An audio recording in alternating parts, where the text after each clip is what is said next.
Guys, I'm already looking ahead to next week. I'm already thinking of Alphabet, Amazon, Twitter, people we really want to get our teeth into. But what about the earnings season as it thus started? Because IBM fell 5% over the week, Brad. We saw not much movement from Netflix and IBM.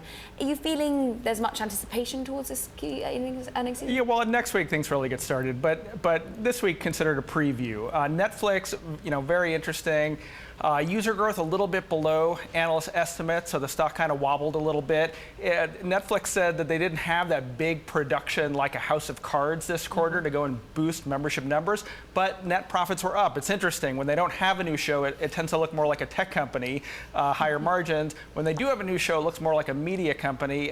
Investors don't quite know what to make of it. Yeah, David, it's always interesting watching Netflix, and it seems to be a little bit of an Amazon in its way that it does splurge an awful lot for future revenue, and we're expecting a House of Cards to help bump Q2 for it. But anything key stand out for you in terms of this week's earnings? Well, plethora. The fact that they, a little stumble hurts a lot in a company like that that's valued at $60 billion, which for a media company is a huge valuation. And let's face it, Netflix is basically a conventional media company that happens to have figured out the internet earlier than the others. But basically, the others are figuring out the internet. So in my opinion, long term, you're probably going to see Netflix seen more and more in conjunction with companies like Time Warner and Comcast, Disney, et cetera, than, compared to Facebook or Google, which has sort of been its history up to now.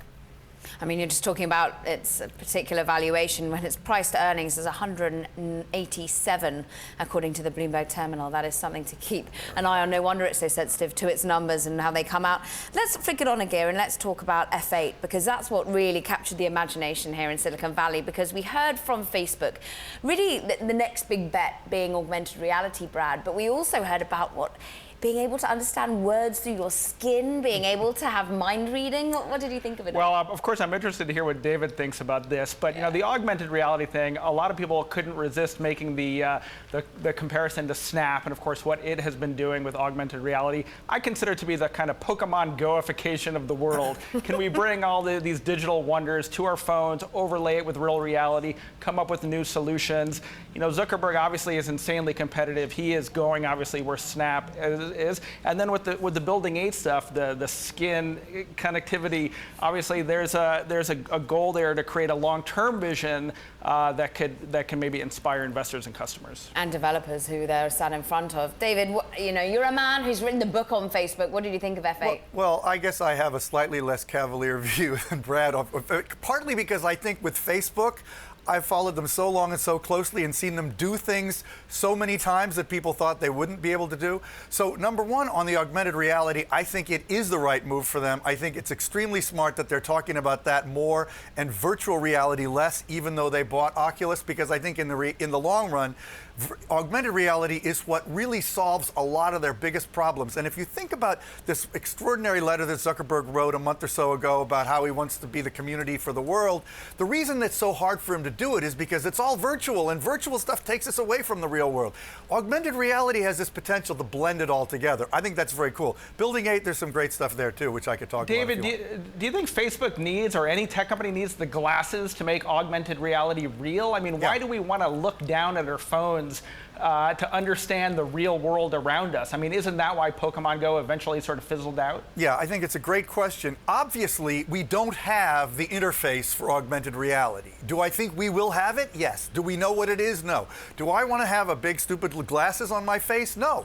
And I think, but that doesn't mean that there isn't a way for some clever innovator to come up with a new combination of technologies. It happens time and time again. I think it's so clear that augmented reality is what essentially we want and need, that I'm just waiting for somebody to invent the interface. Invent the interface. What we want and need apparently came to a light this week as well, because what we don't need is a $400 juicer that we could actually squeeze the vegetables and fruit out of a pack with our hands, it would seem. This was such a great scoop, Brad.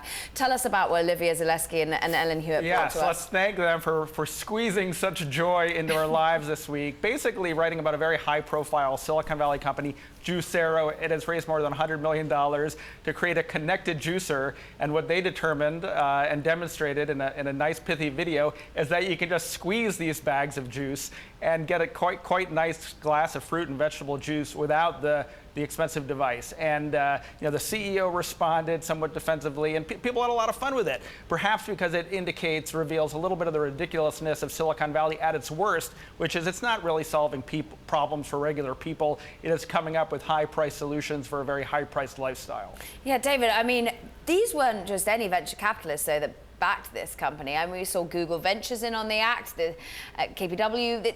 There was a lot of money being spent. Do you think this is a sign of some sort of concern or just a one-off bad bet? Oh, I think there is concern. I mean, there's another pretty well-known venture capitalist here in New York, Albert Wenger at Union Square Ventures, wrote a column this week about how, there is something of a top happening in venture capital. I think, there's a lot of money sloshing around and there aren't that many good investments, partly because most really cool innovations don't require as much money to develop as they used to. And everybody thinks venture capital and tech is where they want to make the big bucks in a time when returns are poor elsewhere. So, but I think this is just a classic case of too much money going to the wrong person. And, these people have now offered their money back to the customers. This is a bad story. They should not have gotten money from these big-time investors.